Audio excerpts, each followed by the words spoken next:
మొన్న మొంత నిన్న సెన్యార్ ఇప్పుడు దిత్వా ఒక తుఫాను ముప్పు తప్పిందనుకుంటే మరొకటి ఏపీని వణికిస్తోంది.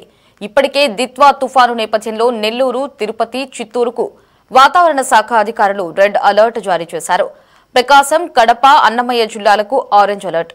గుంటూరు, బాపట్ల, పల్నాడు, నంద్యాల, కర్నూలు, అనంతపురం, సత్యసాయి జిల్లాలకు అధికారులు ఎల్లో అలర్ట్ జారీ చేశారు. ఇక తుఫానుకి సంబంధించి మరింత సమాచారం మా ప్రతినిధి గిరినాథ్ అందిస్తారు. ఆంధ్రప్రదేశ్ రాష్ట్రానికి దిత్వా తుఫాన్ ముప్పు పొంచి ఉంది. ఈ నేపథ్యంలోనే నిన్నటి నుంచి కూడా సరే జిల్లా వ్యాప్తంగా తిరుపతి, చిత్తూరు జిల్లా వ్యాప్తంగా వర్షాలు అయితే భారీగా కురుస్తున్న పరిస్థితి అయితే నిన్న నుంచి ఎడతెరిపి లేని కురిసినటువంటి వర్షానికి అదేవిధంగా ఈదురు గాలులతో కూడినటువంటి వర్షం కూడా కురుస్తున్న పరిస్థితి అయితే ఉంది. ప్రస్తుతం తిరుపతిలో ఏ విధంగా పరిస్థితి ఉందో మనం చూడొచ్చు. తిరుమల శేషాచల కొండవుల్లో తిరుమలలో కూడా సరే భారీ స్థాయి వర్షం కురుస్తున్న పరిస్థితి అయితే ఉంది. ఉదయం నుంచి కూడా సరే ఈ యొక్క వర్షం తీవ్రత స్థాయి అయితే పెరిగినట్టు పరిస్థితి కూడా కనిపిస్తుంది. ఆంధ్రప్రదేశ్ రాష్ట్రానికి ఈ యొక్క దిత్వా తుఫాన్ ముప్పు పొంచి ఉన్న నేపథ్యంలోనే ప్రస్తుతం నైరుతి బంగాళాఖాతంలో శ్రీలంక తీరం మధ్యన తుఫాన్ కేంద్రీకృతమైంది. ఈ యొక్క తుఫాన్ ప్రస్తుతం ఉత్తర వాయు దిశగా కదులుతున్న పరిస్థితి అయితే కూడా ఉంది.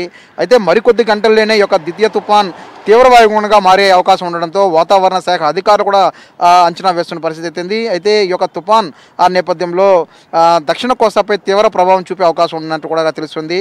అయితే ముఖ్యంగా రేపు చూసుకున్నటువంటి రేపు ఉదయం 5:30 ప్రాంతంలో భారీ వర్షాలు కూడా కురిసే అవకాశం కూడా ఉన్నట్టు వాతావరణ శాఖ హెచ్చరికలు జారీ చేస్తుంది. దక్షిణ కోస్తాలో మోస్తారు వర్షాలు కురిసే అవకాశం ఉందన్న వాతావరణ శాఖ అంచనా వేస్తుంది.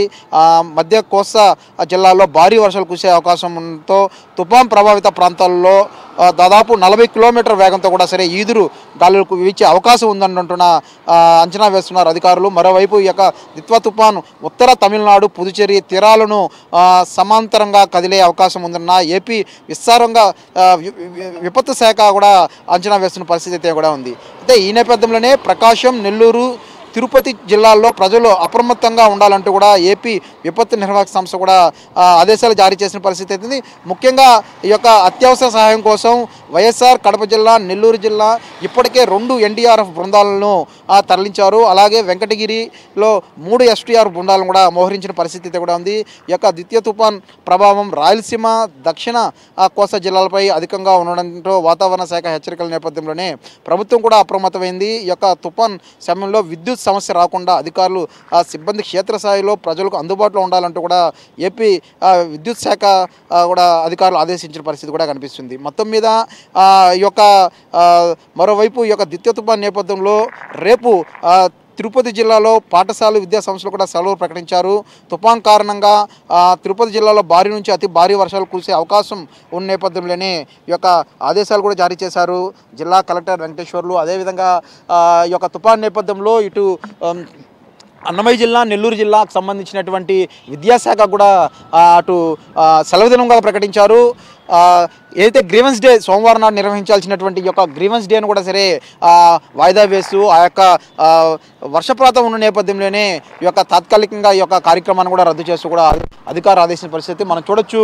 ఈ యొక్క భారీ వర్షాలు ఈదురుగాల నేపథ్యంలో ఆ యొక్క హోల్డింగ్ కూడా సరే తిరుపతిలో ఉన్న పెద్ద పెద్ద హోల్డింగ్లు అన్నీ కూడా సరే బ్యానర్లన్నీ చినిగిపోయిన పరిస్థితి ఉంది. ఏ స్థాయిలో ఈ యొక్క గాలి వీచిందో కూడా అర్థమవుతుంది. పూర్తి స్థాయిలో అక్కడ ఉన్నటువంటి హోల్డింగ్లు చుట్టుపక్కల కూడా సరే అధికారులు కూడా అప్రమత్తం చేశారు. హోల్డింగ్స్ పడిపోకుండా చర్యలు చేపట్టాలంటూ కూడా సరే అధికారులు ఆదేశించిన పరిస్థితి అయితే. మరోవైపు చిత్తూరు జిల్లా వ్యాప్తంగా, ఉమ్మడి చిత్తూరు జిల్లా వ్యాప్తంగా చూసుకున్నట్టయితే కంట్రోల్ రూమ్ ఏర్పాటు చేసిన పరిస్థితి అయితే జిల్లా కలెక్టర్ కార్యాలయంలో ఎటువంటి 24/7 ఎటువంటి ఇబ్బంది లేకుండా సహాయ చర్యలు ముమ్మరం చేస్తూ కూడా సరే ఈ యొక్క అధికారులు చర్యలు చేపట్టిన పరిస్థితి అయితే. అటు తిరుమలలో శ్రీవారి దర్శనానికి వచ్చినటువంటి భక్తులు కూడా తీవ్ర ఇబ్బంది పడుతున్నారు. స్వామివారి దర్శనానికి వెలుపలికి లోపలికి వచ్చే టైంలో కూడా ఇబ్బంది పడుతున్న సమయంలో ఇబ్బంది పడుతున్నారు. అదేవిధంగా జిల్లా వ్యాప్తంగా ఈ యొక్క వర్షాలు నిన్నటి నుంచి కూడా పూర్తి స్థాయిలో వర్షాలు కురుస్తున్న నేపథ్యంలో అటు ప్రజలు కూడా సరే బయటకు రావాలంటే కూడా భయం వేస్తున్న పరిస్థితి అయితే.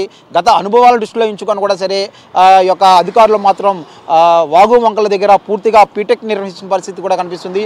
పోలీస్ శాఖతో పాటు రెవెన్యూ శాఖకు సంబంధించినటువంటి అధికారులు కూడా అప్రమత్తమై ఈ యొక్క పరిస్థితి అయితే కూడా ఉంది. మనం చూడొచ్చు తిరుపతి నగరంలో విస్తారంగా కురుస్తున్నటువంటి ఈ యొక్క వర్షం నేపథ్యంలోనే అటు ఇవాళ ఆదివారం అయినప్పుడు కూడా సరే బయటికి ఈ యొక్క తుఫాన్ నేపథ్యంలో ఎవరు బయటికి రాని పరిస్థితి కూడా ఉండదంటే ఏ స్థాయిలో ఈ యొక్క తుఫాన్ ప్రభావం ఏ విధంగా ఉండదో కూడా మనకు అర్థమవచ్చు.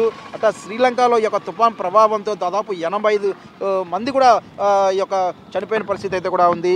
ఈ యొక్క ప్రస్తుతం ఈ యొక్క తుఫాను కార్కల్కు 100 కిలోమీటర్ దూరంలో, పుదుచ్చేరికి 110 కిలోమీటర్ దూరంలో ఉంది.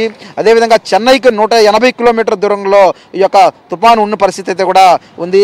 అయితే ఈ యొక్క తుఫాన్ ప్రభావంతో ఎటువంటి ఇబ్బంది లేకుండా అటు వాతావరణ శాఖ ముందస్తు చర్యల్లో భాగంగా ఏదైతే అలర్ట్ చేస్తుందో ఈ యొక్క తుఫాను మనం చూసుకోవచ్చు. అయితే ఈ యొక్క తుఫాను వల్ల తీవ్ర ఇబ్బంది కూడా అటు రైతాంగం కూడా అవుతుంది. పంట పొలాల్లో కూడా ఈ యొక్క తుఫాను వల్ల వర్షపు నీరు చేరుకున్న పరిస్థితి అయితే ఉంది. ముందస్తు చర్యల్లో భాగంగా లోతట్టు ప్రాంతాల్లో ఉన్నటువంటి ఏదైతే పునరావాస కేంద్రాలకు కూడా తరలించాలంటూ అధికారులు కూడా అప్రమత్తమైన పరిస్థితి కూడా కనిపిస్తుంది. దాదాపు లక్షలాది మంది ఈ యొక్క పునరావాస కేంద్రాలకు కూడా తరలి వచ్చే అవకాశం ఉన్న నేపథ్యంలో లోతట్టు ప్రాంతాల్లో ఎవరైతే ఉన్నారో వాళ్ళందరినీ కూడా ఆ యొక్క ప్రాంతాల్లో ఉన్నటువంటి పునరావాస కేంద్రాలు అయితే ఏర్పాటు చేస్తారో అక్కడ వైపుగా వాళ్ళని అధికారులు గుర్తించి వాళ్ళని ఆహారం, తాగునీరు అన్నీ కూడా కేంద్రీకృతమై ఉండటంతో ప్రస్తుతం ఈ యొక్క తుఫాన్ తీరం ప్రాంతం దగ్గరగా కొనసాగుతుంది. దాదాపు 24 గంటల్లో యొక్క బలపడి ఈ యొక్క తుఫాను తీవ్ర స్థాయిలో కూడా దీన్ని ప్రభావం చూపించే పరిస్థితి కూడా కనిపిస్తుంది. మొత్తం మీద ఈ యొక్క గాలితో కూడుకున్నటువంటి ఈ యొక్క తిరుపతి జిల్లాలో మనం చూసుకున్నట్టయితే తీవ్ర గాలితో కూడుకున్నటువంటి ఈ యొక్క తుఫాన్ మనం చూడొచ్చు. ఏ స్థాయిలో గాలి కూడా వీస్తుందో హోల్డింగ్స్ అన్నీ కూడా తిరుపతిలో ఉన్నటువంటి వందలాది హోల్డింగ్స్ కూడా పూర్తిగా బ్యానర్లు అన్నీ కూడా చినిగిపోయిన పరిస్థితి కూడా కనిపిస్తుంది.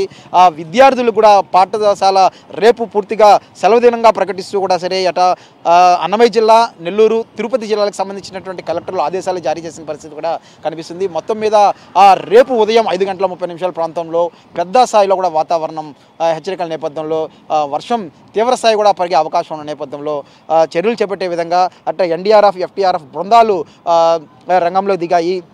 పడవలకు సంబంధించి ఆయా ప్రాంతాల్లో ఏదైతే పడవలు ఉంటాయో ఆ ప్రాంతాల్లో ఈ యొక్క అవసరమైన చోట వాగు వంకల ప్రాంతాల్లో ఎమర్జెన్సీ లైట్లు కూడా ఏర్పాటు చేశారు. భారీ గేట్లు అయితే ఎక్కడైతే వర్షాలు ఎక్కువ స్థాయిలో తీవ్ర స్థాయిలో వర్షాలు వస్తున్న నేపథ్యంలో వంకలు రోడ్ల సైడ్లో ఉన్న చోట భారీ గేట్లు ఏర్పాటు చేయాలని కూడా పోలీస్ శాఖ ఇప్పటికే అక్కడ ఉన్నటువంటి అధికారులు కూడా ఆదేశించే పరిస్థితి అయితే కూడా ఉంది. ఈ యొక్క తుఫాన్ నేపథ్యంలో కూడా సరే అత్యవసర అవసరమైతేనే బయట రావాలి అంటూ కూడా సరే అధికారులు కూడా ఆదేశాలు జారీ చేసిన పరిస్థితి ప్రస్తుతం తిరుపతిలో ఉంది. కెమెరామెన్ లోకేష్ గిరి, సిటీ 24/7 తిరుపతి నుండి.